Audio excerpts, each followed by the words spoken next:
It's beyond Groves, cleared by Bailey to Steen. Foul by Smith.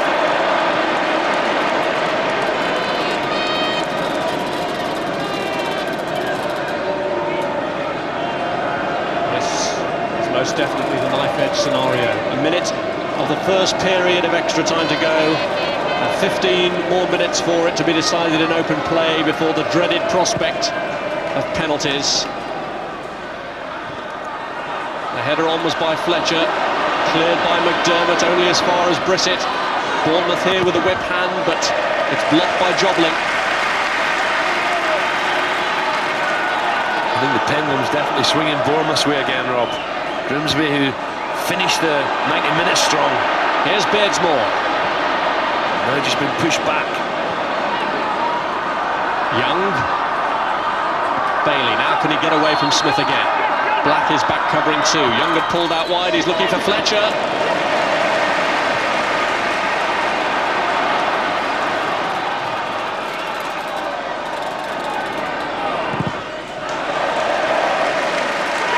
Jobling gets the throw. Stoppage time in the first period of extra time. And a minute of that to be played.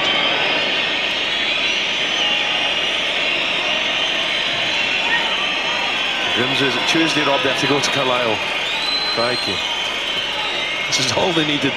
Well, there won't be much time for celebrating, if celebrating is indeed what they're doing. Bournemouth, though, are making life very difficult for them. They have started extra time, the brighter of the two sides, but can they make it count with a goal? Fletcher up again there. That's been a good physical battle, isn't it? Fletcher, a little bit quiet towards the second half. Thought it was excellent first half. And Lever, who's got tighter and tighter to him as the game's gone on. And the first period of extra time draws to a close. Alan Buckley and Mel Machin have done all the talking that they could do in the turnaround before extra time. But there is something that Mel Machin certainly can do. He's still got substitutions up his sleeve, and he's about to bring on John O'Neill, who actually scored an own goal in the league meeting between the teams earlier in the season. Don't say that, Rob. He's just coming on at Wembley, goodness me. It would be a bitter twist, wouldn't it, if the golden goal was an own goal.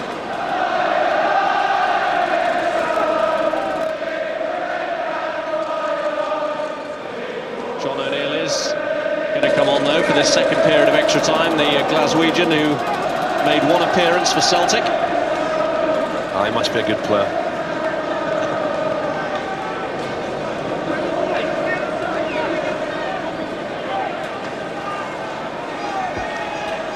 Well, he's figured in every previous Auto Windscreen Shields round as John O'Neill.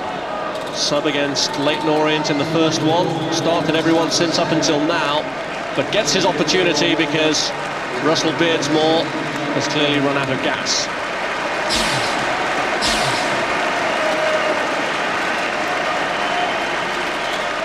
Scored a splendid goal in front of the Sky cameras in the FA Cup tie against Bristol City earlier in the season.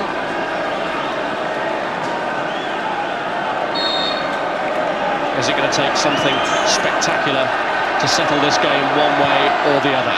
15 minutes left now for a golden goal decider in the 1998 Auto Windscreen Shields final. Young.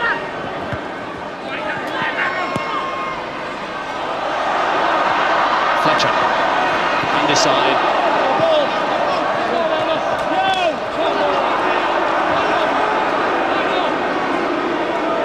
Either of these Wembley Virgins to have their day crowned with a golden goal? Or is it going to take penalties for the second year running to separate the finalists? Here's Jobling. Donovan. Cox. Burnett. To keep it in play. There are a lot of very tired limbs out there now. Yeah, the rain's beginning to fall as well. The pitch, I don't think, needs any more water on it. Big international coming up.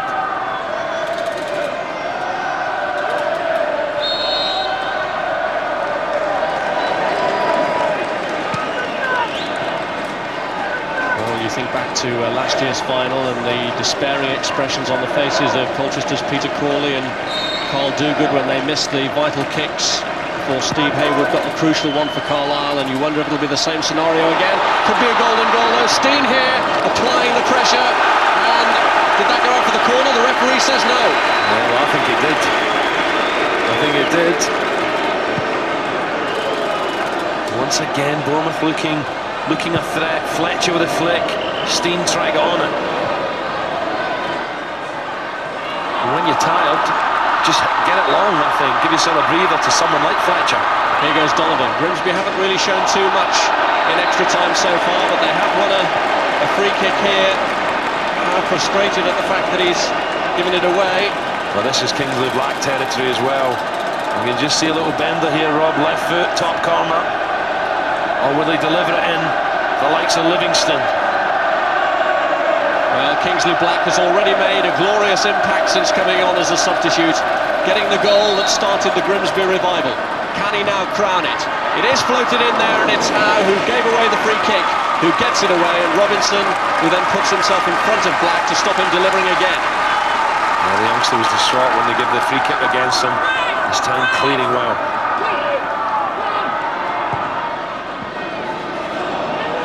Bailey.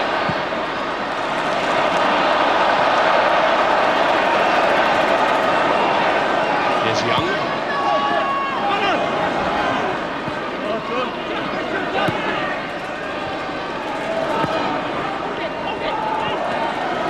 Fletcher. Bailey. O'Neill has run on. I think Bournemouth have been good down this right-hand side. So a lovely little combination, I think, with Bailey and Young. Nice interplay, then the ball goes forward to Steve Fletcher.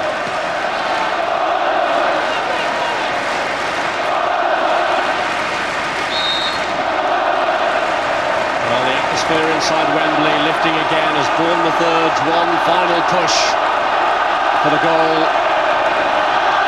that will clinch this final. It's a free kick here to Bournemouth now. Just how much are they going to gamble? They're leaving Young back. Cox could be the target here. Leaps very well, the captain. Vincent and Bailey, the two men over it. It's taken by Vincent. It's an awkward one! And Cox stuck his boot out, hopefully. Somehow clawed away, but still Cox is in there. Tell one, Rob, it's a good stop from the keeper. I'm not sure if this came off a Grimsby player. Cox was in there, let's have a look. It could have come off a head, it could have been Burnett, or was it Cox, but good stop. Right down low, and gets the punch away. A real testing moment that for the Grimsby goalkeeper, and Davison managing to force it away. Spinning towards him.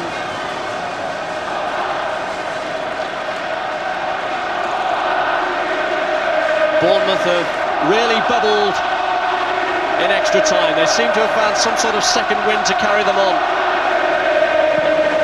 Glass here takes the free kick, looking to keep the pressure up. Fletcher goes for it, but it's cleared by Lever. Vincent. This is Jason Brissett.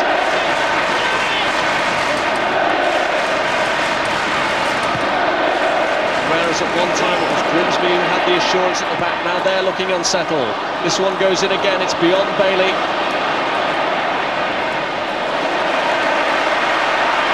Young here. Steen is in there. And so to his handy side. Good defending. This is Joblin.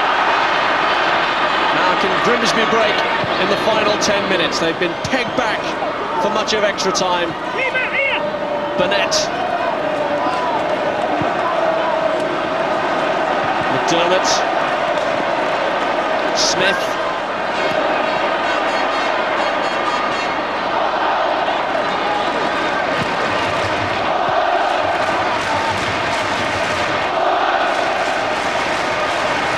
David Smith. Joblin's layoff. Groves trying to force it through, and that was a back pass from Cox. The goalkeeper spilt it anyway. Livingston feeds it across. Howe gets it away, but what were Bournemouth thinking of there? Well, Cox was too close to Jimmy Glass, and Glass picks this up and drops it, I think. He's maybe forcing to get away with this. but there's not a lot of distance between them. The ball eventually comes to Cox. Watch this, he picks it up and then thinks no, and eventually the youngster comes to the rescue. A real aberration in the Bournemouth defence. It's cost them a corner. Will it cost them a goal? And it's gone right across and Burnett is there! A golden goal for Wayne Burnett! He's been struggling all week with flu. That's the best tonic he could have hoped for, because Grimsby's first visit to Wembley has ended with a golden goal that is genuinely 22 carat. Delight for Grimsby. And as you say, Rob, having the flu, shrugged it off, almost scored earlier with a blockbuster of a left foot, and now, all of a sudden, the smile's back in his face. Just almost a reaction, stuck out his left foot and past the helpless Jimmy Glass. Very cruel on Bournemouth, with a left foot, probably the side of his foot. It's a good quality finish, great reaction, and Glass really no chance at all. Superb reaction from Wayne Burnett, and this man's delighted. Get in there, and there's no way back for Bournemouth now. What a moment for Alan Buckley. He brought in Wayne Burnett from Huddersfield, and it's Burnett who's forgotten all about those flu symptoms now, who's got the goal that has settled the 1998 Auto Windscreen Shield final. The Bournemouth players were absolutely distraught. They know in the first place that it was a corner they should never have given away, and having given it away, Burnett was the poacher supreme. Tears all around for Bournemouth, who can't believe the manner in which they've thrown this match away, having initially taken the lead in the first half.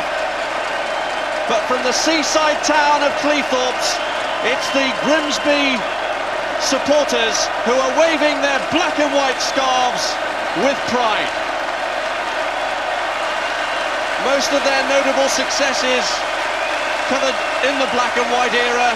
Twice they reached the FA Cup semi-finals before the war in 1936 and 1939. That was the closest they'd ever come to reaching Wembley before. But Wayne Burnett ensures that it smiles now all around Lincolnshire, because Grimsby have become the 14th different winners of this trophy. Yes, celebrations away to our left-hand side. And what a good night it's going to be, especially for Wayne Burnett. I have to feel sorry for Bournemouth. I thought they played superbly well.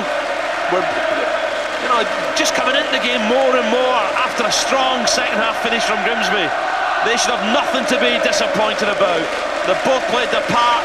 Both sets of fans have been excellent. It's the black and white flags have been waved now. Away to the right, the red of Bournemouth, they're disappointed, but what a good day out. What a cracking game they've seen. And Alan Buckley must be a very, very proud man. Well, he's tugging Paul Groves out of the crowd, and he wants to be part of these celebrations, and who can blame him? They say you should never go back to an old stamping ground. Alan Buckley did just that. Life didn't start too easily for him back at Blundell Park, but now he's led the team on what he hopes is the first leg of a Wembley double. They'll be hoping that this can be added to if they return for the playoff finals at the end of the month.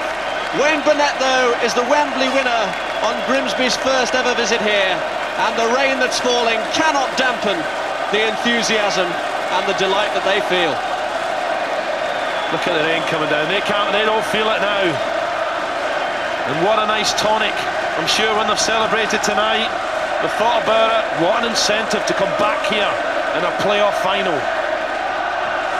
They'll have only the briefest time to celebrate that golden goal winner from Wayne Burnett before the serious business of ensuring their place in the promotion playoffs resumes. But celebrate it, you can be sure they will. But for poor Mel Machin, who saw his team take the lead in the first half with that goal from John Bailey, he now has to go away and pick his players up again.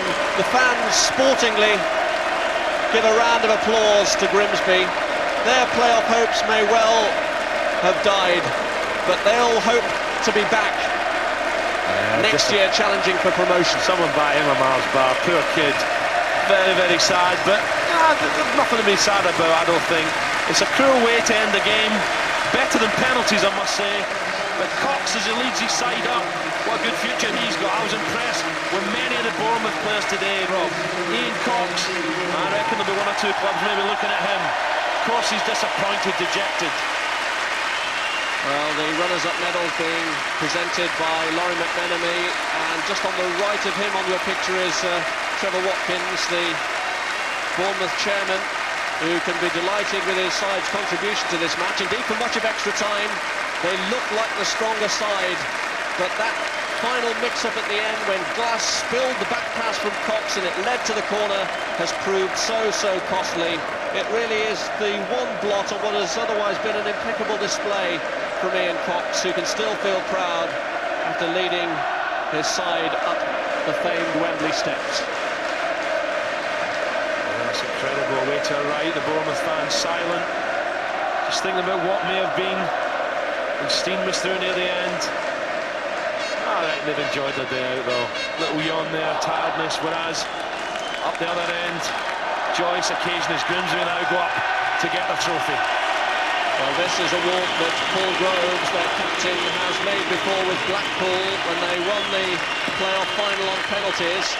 I'm sure he'll be as relieved as anyone that this one didn't go to penalties, but the golden goal was the decider. And the trophy that he's going up for is an impressive monument, the Auto Windscreen Shield. Grimsby adding their name to a list that includes 13 other clubs, including Bournemouth, the first winners of the competition. Groves, in his second spell with the club, deservedly taking the acclaim, posing for pictures, taking the scarf as he proudly bears his colours. And congratulations from a former Grimsby manager in Laurie McMenemy, who presents the trophy. This is Grimsby's year.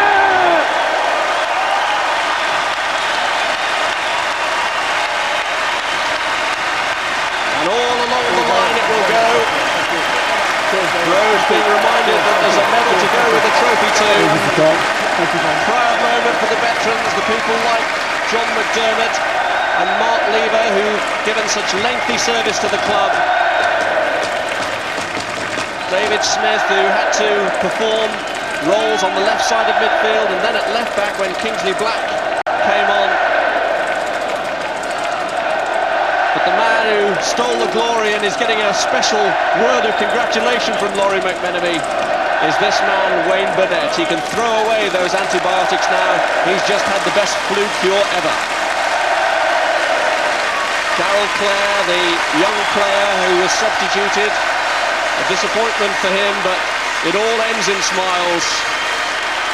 What a great day this is. There's a haddock again, Rob, look. The haddocks had a good day out. Nice to see little kids, look, on their daddy's shoulders.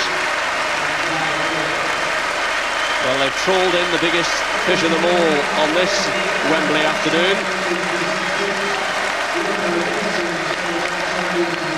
And he's still coughing a little bit, is Wayne Burnett, but he's the man who trawled it in for them.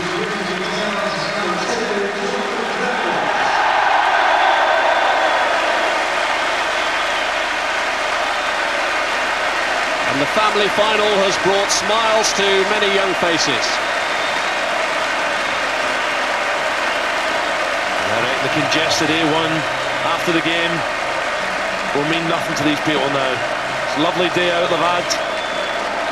It was so finely balanced, wasn't it? And many generations of Grimsby supporters never saw this, perhaps never thought they'd saw their team at Wembley.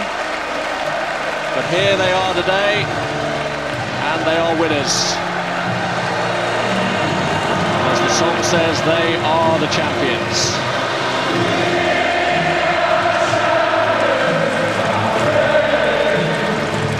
I just wonder if they're going to be back, Rob. Playoff final. It's a lovely feeling winning at Wembley, but if they were to come back next month, it'd mean a lot more. Yes, you might say they've got bigger haddocks to fry with the playoff still to come. Still a lot of work to be done to reach that stage, but they've certainly put down a marker here, and this experience will stand them in very good stead if they are to make a return. to Wembley Stadium.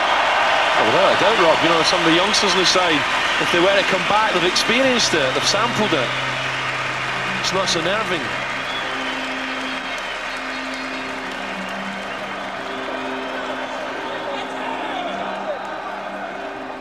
Well, Alan, can you sum up just what that Wembley win means to you personally? Well, I think first and foremost, you look at it from the viewpoint of the football club, and it was a unique thing because it's the first time the club's ever been to Wembley. I think pretty much half the town went, and that was the first thing. Actually getting there and being the manager for the first appearance at Wembley made me very, very proud. Proudly standing by the trophy that his goal has secured and getting the congratulations of his captain Groves. That's what it's all been about.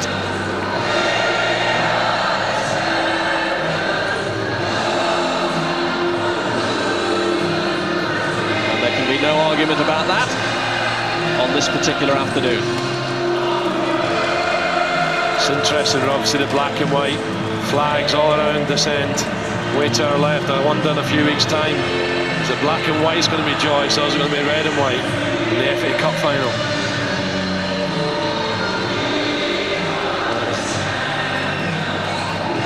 Well, they have plucked the cherries. Who will go away to lick their... It was a real memorable day, but then the professional side of it's got to come out. And what I wanted to do then will make it more memorable by winning. You know, you've got to keep a professional aspect on it. And remember, you're going to go to Wembley and play football, and we wanted to win. And I think that's what made it. That's what's made it so very special for everybody. The fact we won.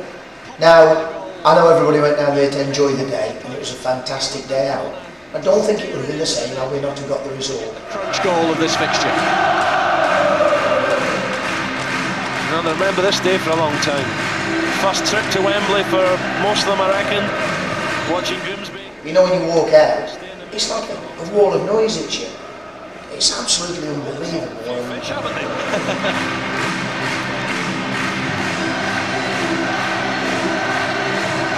Could you always feel that the equaliser was going to come?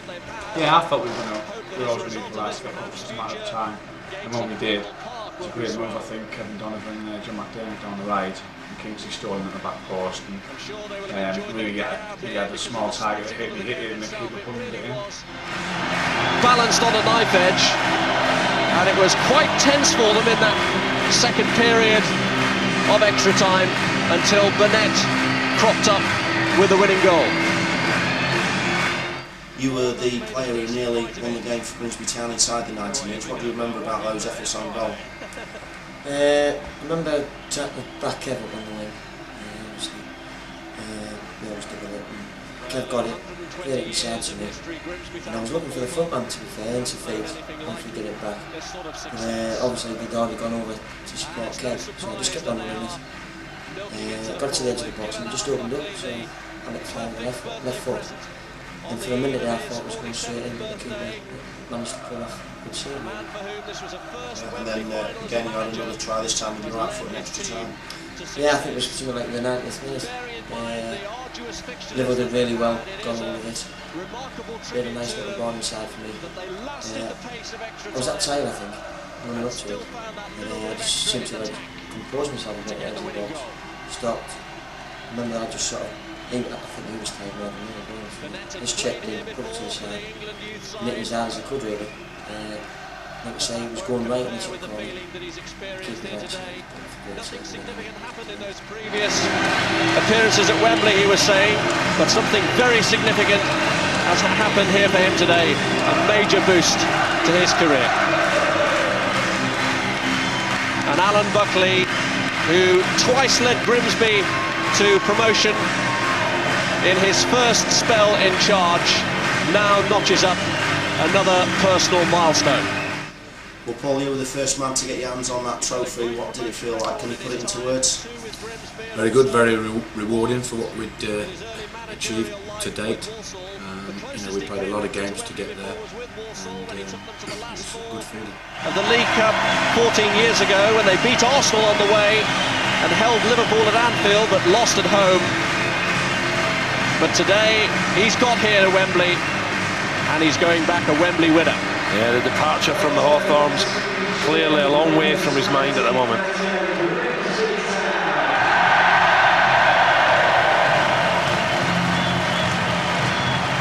A hugely significant day in the history of Grimsby Town. A day that will be etched on the memories of all those who've attended, all the loyal fans who followed them down the years, all the new fans that they've picked up in this magnificent run.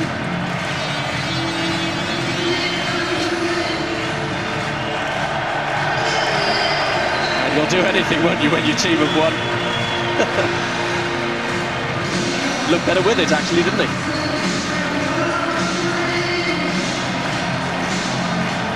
A real enthusiast. Finds his emotions very... Will you please welcome up onto the balcony the Mayor of North East Lincolnshire, Terry Walker, and the manager of Grimsby Town Get.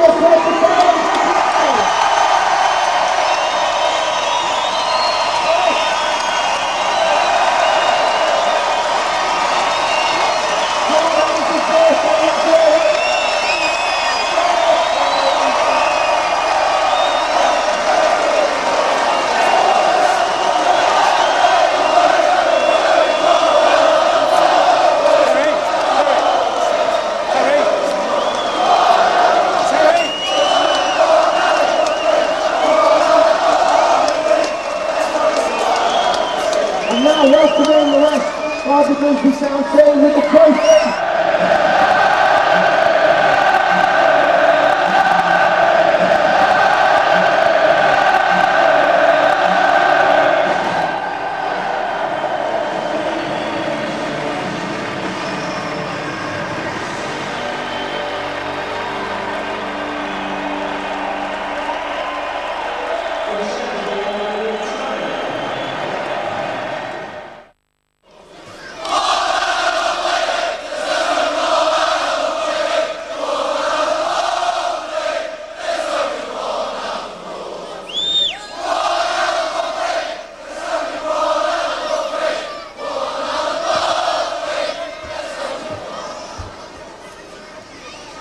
Ladies and gentlemen, will you please welcome up onto the balcony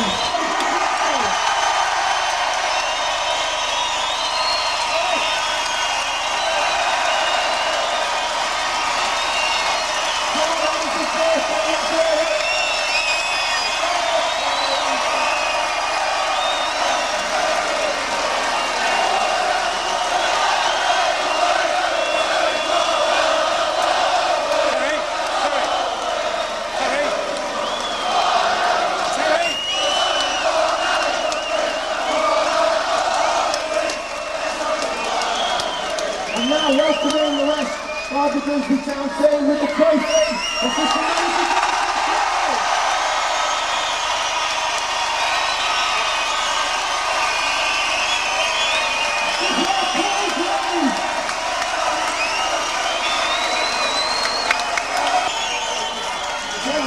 We've got a corner on the left-hand side, 8 minutes left. Talk us through it, mate. This is going to bring up their great question, right? Get in there!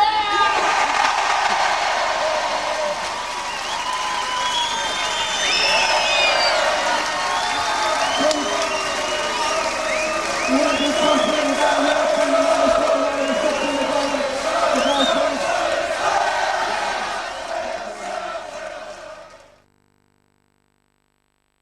Tim, I can't do this. You gotta do. I can't. Can't we do it after training or say it? I can't. Go on, we'll do it now. We do it. Get changed now, get set. I just shot off the bench and I was on the pitch with my hands in the air. Gally, this is good video. This is what the fans want to see, and we're keeping this one in the video. Thanks a lot, mate. Okay. Sometimes I get up, I have to have a bit of seafront on me. I can't just get up and... That's right. You know. The winning goal, Wayne, 8 minutes to go. And what about that chance at the far post? Well, that was Livo's fault. It was a bad ball. And if he had a better touch, I would have gotten the end of it and slotted it. And that's what we like to see, teammates sticking together. I blame Livo completely for that. Yeah, and just repeat it in case we missed it. I blame Livo completely for that. It was Livo's fault, absolutely, yeah.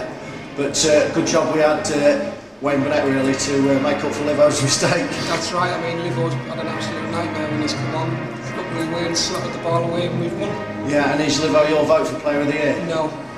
Right, 8 minutes to go, Wayne, and you did get the winning goal. But just before that, there was a bit of confusion in the Bournemouth box. Really, talk us through it. The keeper's initially gone to pick the ball up from a back pass and realised that he can't. There's been a bit of a melee in the area, and Livo's crossed it. Is Macca usually putting in perfect crosses in training? Tell us the truth, Yeah, fans want to know. Very, very rare that he does that actually. I think it's probably the first time I've seen him do it all season.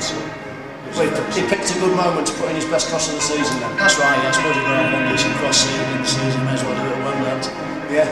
Right, with 8 minutes to go, Wayne, you did get the winning goal, of course.